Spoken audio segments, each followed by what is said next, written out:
Okay, welcome back. I'm going to show you next how to put a post on, because some people aren't always sure with WordPress. The dashboard will actually nowadays give you write your first blog post, or what I tend to do is go across to posts. I usually click on that and then click on add new. You can go direct to add new, or it's up on that screen there, but they know that people find it. I'm going to move the screen across a bit so that you can maybe see, and I'll squash the screen down a bit so you can see what it is. Okay.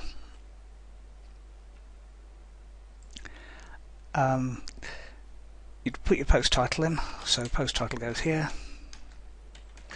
and then you need to put some text. And what I'm going to do is just put some Latin text in, just because it's easy to generate, because there's sites that do it, so bear with.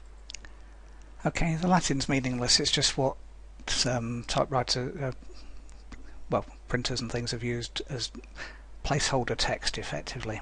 So we've got it's called lorem ipsum. If you want to generate it just for clients or whatever, you can just find loads of sites that will generate that. Ignore that, it's just there to put some quick content in rather than you watching me type stuff out. That's the title I'm going to use, and that's the main post. Now coming back further down, as you can see that it's got it as a demo site at the moment, so SEO title is the first bit that I put in, and you can see it change there. The focus on that page is going to be that.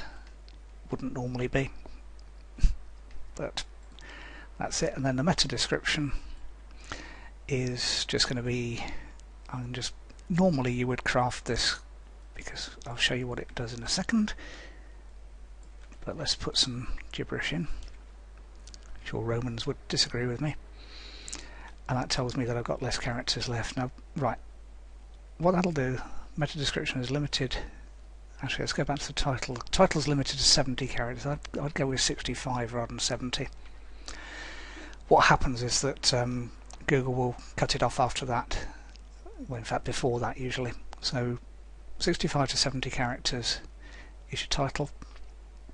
156 characters is the meta description. Now normally what that would be, I'm cutting the wrong bit there, a call to action. But you can see it will appear there, and because it knows that's your focus keyword, it will do what Google does, which is bold the bits that happen. Once you're happy with that, you can either save as a draft, which I'm going to do, or you could have published. That's the next bit I'm going to talk about. If you remember, we set the permalink up, and that's a bit long, so I'm going to cut that down to size, change that. Up to you whether you do that or not, but if the URL goes on for too long, I find it a bit yucky. And then the power of Yoast is, once you've set all those, you can also do a page analysis. That says it's very difficult to read. That's because it's Latin. Yes, it would be. Keyword density is low because I haven't really done very much on that. There's no images. Page title is a bit short. Not got any outbound links, no subheadings. But the keyword phrase appears in the title, so you can see these change from red as warnings, amber as okayish, and green as fine.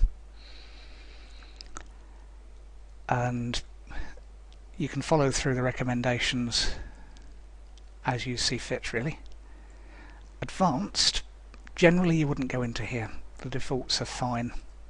But what this means is you can go right the way down to page level and say, set the robots text, various meta tags on the page, so you can, if you want the whole page to be no follow, it can be useful if it's a link off to other sites you don't really care about. Leave it, normally it's indexed, but if you again didn't want it indexed by the search engines, and that's only a recommendation, so don't rely on that, you can change that, and you can do those. And if what I was doing to highlight more than one, you can hold the control key down to do more than one. So none of those, including the site sitemap auto detect, which comes back to the settings we set earlier. Sitemap priority, do it automatically, because you're never going to do that. I don't. It's only a recommendation anyway. Google will totally ignore it. Canonical is something that basically it can be important, but it probably isn't. If you're not doing almost identical pages, then you won't use that. If you are, then just read up on it, because it's longer than I can explain in the video and most people won't need it. 301 redirect, what that means is if you had an old page that was still linked to by people but is now out of date and it's now been replaced by a new page, I don't know if it's last year's packages that you're offering and now you want to redirect to this page, this year's packages, and you've changed the page name, then you'd use that 301 redirect box. Related posts, yet another related post plugin will do, and then the publish button will actually make that live on the site. Sometimes takes a little while, but not very long usually. View post. There we have the first page on our site. A couple of other things you can do on that, but we'll show you those in next but one video. So that's as easy as it is, and if you make any changes to that page, you'll see that the publish button changes to update. So we'll do a bit more on posts in the next video.